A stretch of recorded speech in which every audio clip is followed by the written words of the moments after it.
Welcome to another episode of the Distributed Data Show. I'm David Gilardi, a developer advocate, and here today with me we have Cristina Veale. I got it right? I got it right? She is a new advocate on our team. And, Cristina, I just want you to talk about, how did that come to be? Where'd you come from? You got a new advocate? Yay! From DataStax, this is the Distributed Data Show. Yeah. So I took a non-traditional approach to get into technology. Okay. So I first started off doing tech recruiting. First job out of college, really just got first thing that came out. Okay. And that really made me realize, hey, there's so many opportunities out there for women in technology. Okay. Specifically developer-related roles. Okay. One of the great things I found out about it is you don't need a computer science degree. All you have to do is really just study, make sure you're able to show your progress and show some sort of portfolio of your work, and then you can start exploring internships and getting a job. So essentially that's what I did. Okay. I self-studied, looked on a lot of YouTube videos to try to get into web development. And that was YouTube. Thank you, YouTube. That was the course that I decided to take on. Okay. So specifically you were looking to get into the developer relations world? No, just purely front-end development. I see, okay. So working with websites, coding websites, that was where my passion lied. So I started off 6 months of self-study, then entered into a bootcamp course, part-time bootcamp course, and then ended up getting a job in web development. Oh, okay. So I ended up... What kind of stuff did you do? Yeah, it was great. I ended up doing that for the last 4 years. So I was a tech consultant at a company for about 4.5 years about. Okay. And that was great. It was a really great experience learning about how to code websites, how to, do read and write calls, how to incorporate APIs. But that was very surface level stuff. Right. And a lot of my passion was doing nonprofit work. So in my spare time, I did nonprofit work for this company called Girl Develop It. Okay. So they were all for helping women break into technology. Okay. Similar to my path. So I was gung-ho, I wanted to do that. That's cool. And I had done that for the last 3 years of my career. Okay. And I realized that there was actually a job that did not only coding, but also getting to talk at meetups. That was developer relations. Yeah, right. So that was my entire goal after that was, hey, if I can do this as a job full time, that's what I want to do. Okay. So that's where DataStax came into play. Okay. I reached out to Jeff Carpenter. Oh, so that was going to be my next question, right? So did you come find us, or did we come find you, or how did that all happen? So I was a part of a Slack group called DevRel Collective, which helps fellow developer relations just kind of navigate their jobs, essentially. Okay. And they had a open position, open Slack channel that was called For Hire or something like that. Okay. Yeah. And nice and obvious. Yeah. Yeah. Right. Yeah. But from there, I saw that Jeff Carpenter from DataStax had posted a job opening for developer relations. Okay.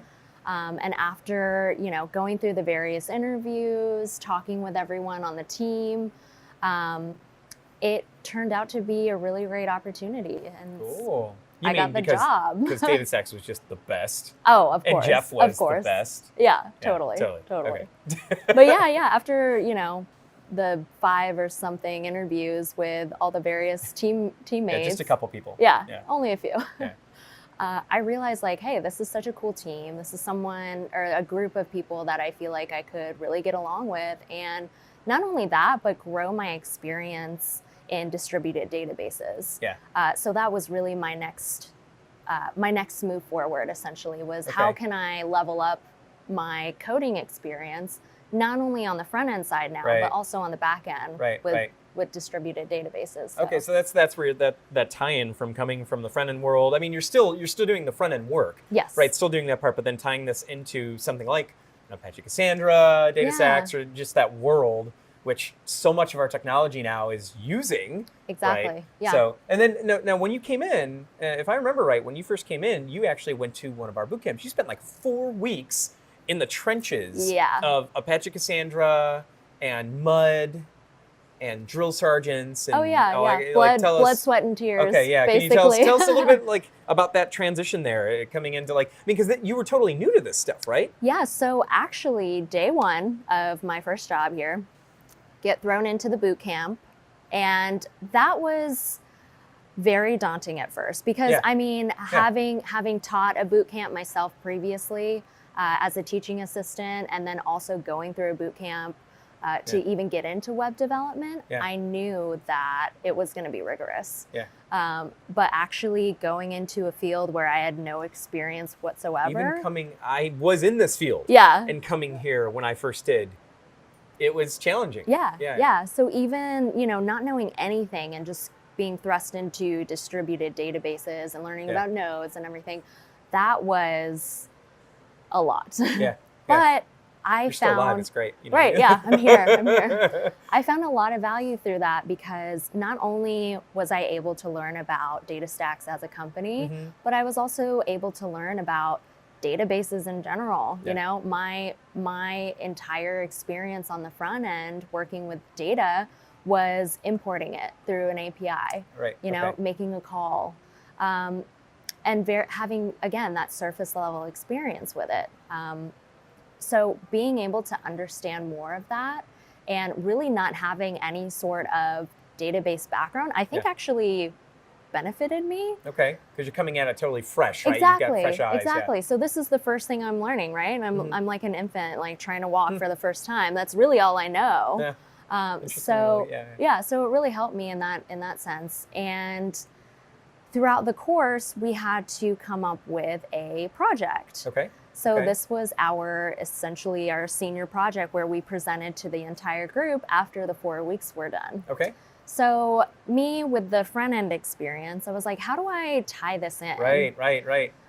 So I did a little digging on DataStax's Academy videos, and I actually found that there was a Node.js driver. Okay. So the great thing about that, I was like, okay, let me use JavaScript on the front end and the Node.js Cassandra driver on the back end to create a very simple create, read, update, delete app. Oh, CRUD app. Okay, right. Yeah, a very simple CRUD app that integrates and showcase that for my project. Okay, cool. Yeah. So I ended up, the last 2 weeks of the project, coded that out, as well as gave a presentation. So I did a presentation and a demo, and everyone was impressed. So wait, so you came from not having any previous database or distributed database experience, right? Yes. You had some of the front end experience, but then by the time you were done, you built an app with Node.js, using the Node.js driver, hooking up to the actual Cassandra database, and using the Cassandra database with a real application. Yeah, writing SQL and all that. That's cool. Yeah, that's cool. It was cool, especially not having CQL experience at all. Right. Being able to write tables was really neat for me. Yeah. That's why I got into front end in the first place, because I wanted to see the outcome of my hard work. Right. Okay. So being able to actually see the data come back in this very simple app was so cool. Okay. Yeah. Very cool. So now, you've come in, you've gotten into developer relations, you're a developer advocate, right? You've gone through this boot camp, you've done all this cool stuff. What's next? What is next here for you on the advocate team? Yeah. So with that being said, Eric and I have just finished a developer boot camp all about Accelerate. So Accelerate is our Apache Cassandra DataStax. Oh, this is the blog post that you guys did? Yes. That you wrote about the boot camp? Yes. Okay. Yes. So essentially this is based on my experience about how easy it is to get started with Cassandra. Okay. So that's coming up. We've got that launching, I think, next week. Okay. Yeah. So speaking of that, since you mentioned Accelerate, right? We have DataStax Accelerate, which is coming out in May. This is like the premier Apache Cassandra conference this year. So if you're not already going, you should go, right? And not only that, with that, we've got Cristina and Eric, who now have a blog post out. They're going to talk about the boot camp. So we've got the conference, we have the boot camp before. So if you're really trying to learn about like Apache Cassandra, how do I get into this? You have maybe a journey that sounds similar to Cristina's. That's a really good resource to go and check out. Yeah. So that's awesome. So thank you so much. Yeah, thank you. For coming on, and welcome to the Advocate team. It's great to be here. I'm so excited. Now that you've created an app and you've hooked it up, now we expect you to go ahead and do a lot more of that. Yeah, that's build really, everything. Go. Yeah, that's well. That's really my goal, is to help others that are in a similar situation like me get started learning about distributed databases with DataStax. So I'm excited. Awesome. Yeah. Very cool. Well, thank you everyone for watching another episode of the Distributed Data Show. Thank you.